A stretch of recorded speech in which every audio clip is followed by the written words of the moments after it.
Welcome back to more Sonic Colors. Last time, we found the final Chaos Emerald in the Sonic Simulator, so this time, we've returned to Eggman's Interstellar Amusement Park to highlight the changes and quirks of Sonic Colors Ultimate. To do so, we're hopping aboard the Egg Shuttle. I briefly went over this in the original Let's Play, but this is basically a score attack mode. You go through every stage in one sitting and try to get the highest score possible. I've actually never done this in any version of the game, so let's give this a try.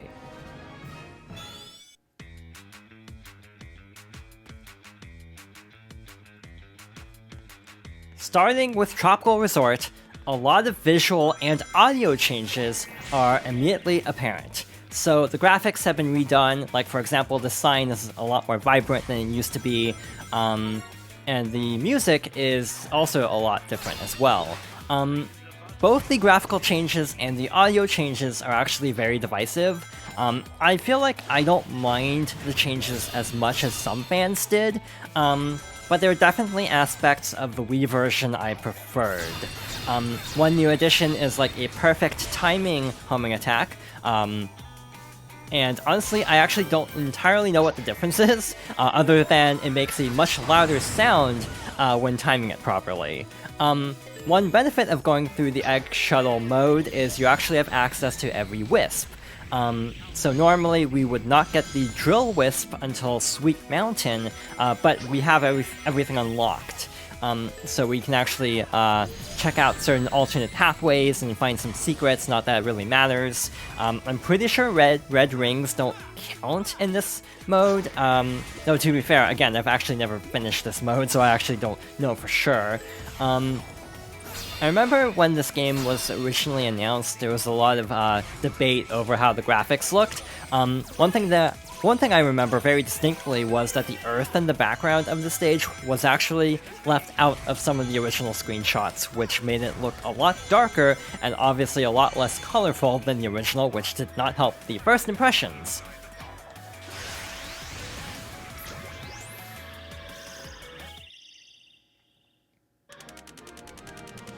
Instead of the traditional stage end screen with like the score and your rank, we have this screen with our time and our score so far. So yeah, and then once we leave the screen, we'll launch straight into the next level.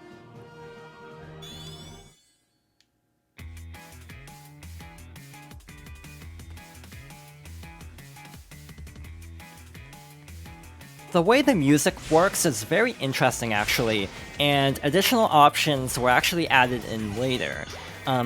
So by default, you basically have the 6-act structure of the original.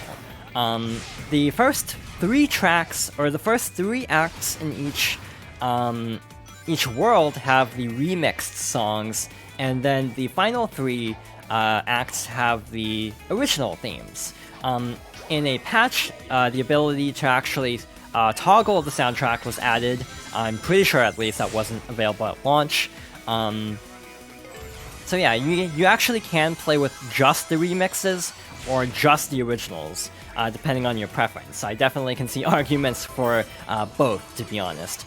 Again, I actually like some of the remixed songs, but I get why they're very polarizing. Partly, in some cases, I feel like they don't necessarily recapture the ambiance of the original tracks. Like, they're good songs in a vacuum, but they kind of miss the tone that the original song was going for.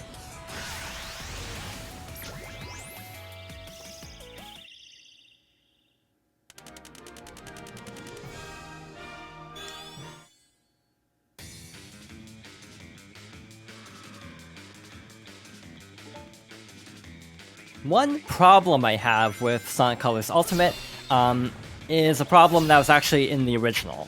The controls were designed to work with everything, including a Wii Remote on its side, which means when you have in my case, an Xbox controller, I don't think that Laser Wisp exactly worked as intended, but we made it. We didn't, like, fall out of bounds or anything, so that's something. And that completely made me lose my train of thought. What I was saying was, the the controls are still kind of designed around limited inputs. It's still kind of similar to like if you're playing the game with like a classic controller or a GameCube controller, but because the original was designed around a Wii Remote, you had things like instead of the shoulder buttons to quick step, there are specific quick step areas where the like the D-pad or control stick, in the case of the other controllers, would allow you to quick step. Another difference in this version is the addition of the Jade Wisp, or the Ghost Wisp. This lets you basically warp to specific enemies, like out of bounds like this. It's not exactly the most easy to use Wisp in some ways, and definitely kind of breaks some things, like you can see the level unloading at times. But yeah, you can basically pull yourself to specific warp points. It is definitely a little bit clunky and definitely not something that was in the original design, and thus feels a little bit out of place at times. Also, these pipes are actually transparent when they're not supposed to be. So yeah, there are some visual quirks like these pipes, but there are also several gameplay changes. Also, the rings are like kind of messed up here, I think. Yeah, there are some gameplay changes as well, like we have these park tokens around that you can spend on cosmetic items, like for example, different gloves and shoes and like boost effects for Sonic. And we also have this little Tails icon here. Basically, if you fall,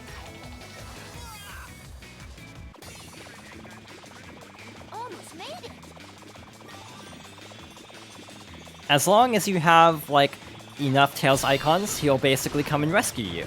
So yeah, instead of lives per se, you just have Tails saves, essentially. So yeah, no lives, but the Tails saves actually kind of break the scoring, because you don't lose your rings or score. So I have seen some like tricks for like S ranks, where you basically intentionally drop down a pit and have Tails rescue you to put you earlier in the stage, to give you more chances to get points. So yeah, definitely something that was maybe not thought through as much as it should have been, because it definitely trivializes some of the score requirements. So yeah, no lives, I definitely like that, but I almost feel like the Tails save is a little bit overkill.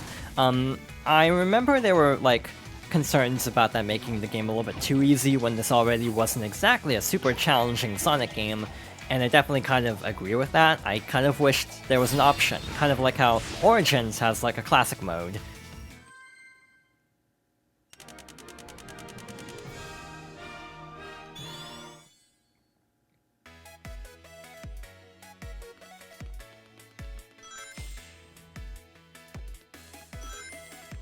So yeah, if I'm not mistaken, from this point on, at least until we get to the next world, these should be the original level themes that were in the Wii version. Yeah, some of the later remixes are definitely more, like, questionable than Tropical Resort. I feel like this actually makes a pretty okay first impression in terms of, like, the remix quality. I already hear the gold ring. I actually sometimes forget how short these stages can be, even though these enemies are giving me some trouble.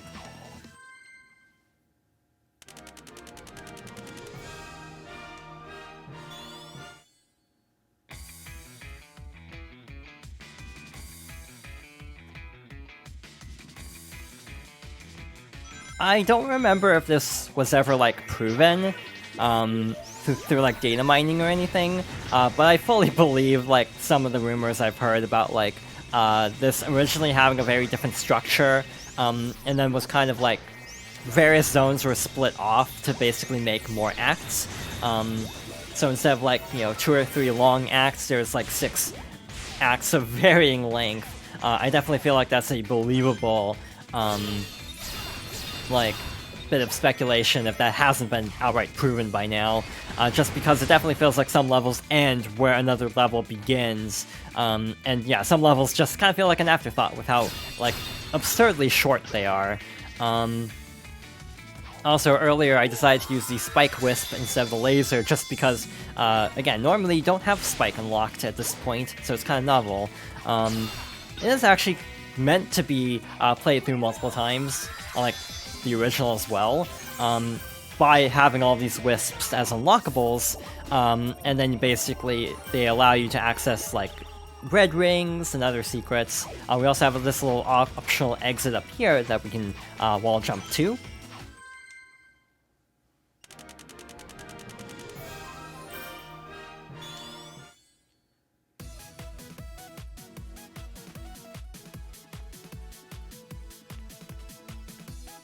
And we're already at the end of Tropical Resort. Yeah, these stages are actually pretty short. And yeah, this is like the first world, so it's not too bad. I do remember some later stages being very difficult, so we'll see how those go. It has been a bit since I've actually played the game. I did play through this version a little bit just to unlock everything, or at least most everything. I haven't gotten all the red rings. I was actually trying to get one in Starlight Carnival, and I was having no luck, but it's the one I always struggle with, so I'm not surprised.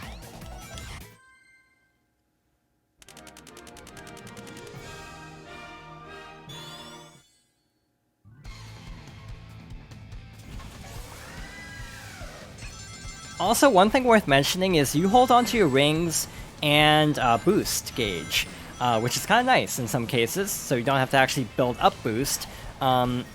This is the first boss. It's not too bad. All you have to do is collect the laser wisp that basically takes out most of its health, and then one more homing attack will finish off this fight. Yeah, basically these fights are about learning how to get the wisp, and then using it to basically get through the fight in no time at all. Like, the S-rank time for this fight is like 30 seconds or something ridiculously low because it's so straightforward.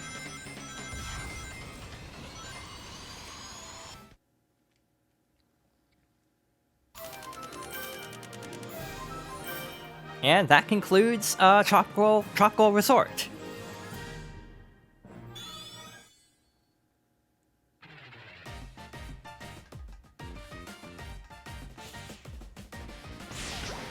Next up is Sweet Mountain. I definitely feel like this remix does not make a great first impression. Also, I've actually had the game crash in this area, so let's see how this goes. For reference, this is the Xbox One version of the game.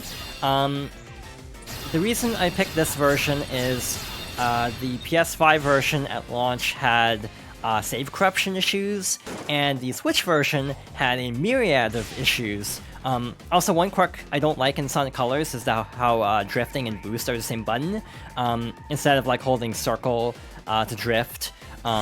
So yeah, this goes back to this being like designed around the Wii Remote, where you basically don't have like a button to boost, so you just have like the boost button will act as drift in specific sections.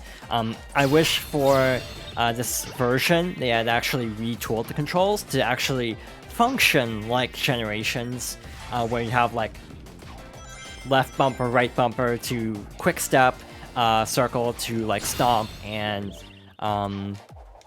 right trigger to drift. So yeah, the controls are inherently limited in this game, and yeah, that is one of my biggest issues, is they never changed that for this remaster. It might have been too much work for like a remaster. It might have taken more like a remake to kind of like rebalance the controls and everything and like fine-tune everything. It's not too big of a deal. I can definitely get used to it, but it's definitely something that kind of stands out. It's like, yeah, I wish I'd gone back and done something different there. It would have made certain sections a lot more manageable, to be honest. Also, I almost feel like with the various versions of this game that are currently available, by the way, this game, at the time of this recording at least, is not available on Steam, it's only on Epic Games.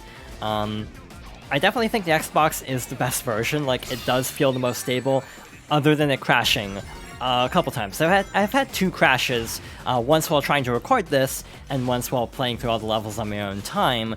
But beyond that, I haven't had anything too critical. So overall, I feel like this is a pretty okay version. In general, Sonic Colors Ultimate post-patch is actually not too bad.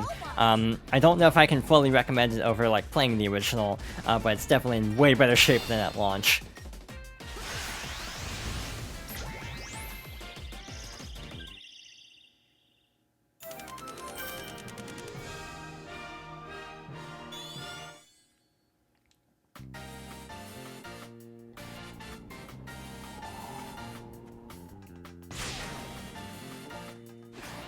I'll be honest, I kind of forgot about this remix, and it's like not my favorite. I'll put it that way. So yeah, having like a dedicated like drift would be really nice when you have to drift in large sections like this. And also quick stepping I find is very difficult because you have to hold forward. If quick stepping is on the bumpers, basically you don't have to worry about like accidentally misinputting something because you're holding forward. So like that is the main issue I find with not having quick step on a separate input than control stick. It just leads to a lot of, bad inputs, basically. I saw the hover wisp earlier. Also, by the way, they added these little, like, warning signs and red auras around areas where enemies will drop, or if there's a pit, to make it a little bit more obvious that there's, like, a hazard incoming. I kind of don't know how to feel about that, to be honest. I almost feel like it's a little bit too overbearing at times, but it's not too bad. I definitely feel like Generations having like warning signs, but not like the flashing red aura around, is like enough to convey it that there's danger in a way that's a little bit more subtle. But yeah, overall it's not too terrible. A lot of things have actually been overhauled, for better or worse. I know Sweet Mountain in particular has some like texturing issues where like textures, you can see the seam on like where two textures line up, or like where they connect, basically. So yeah, there are definitely some issues with having a game that's this old, originally designed for the Wii, and then taking these and then making it like 2 HD, basically.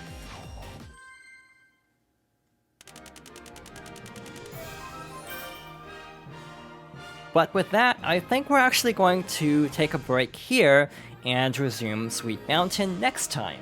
So thank you for watching, and I hope you'll join me next time for more Sonic Colors Ultimate.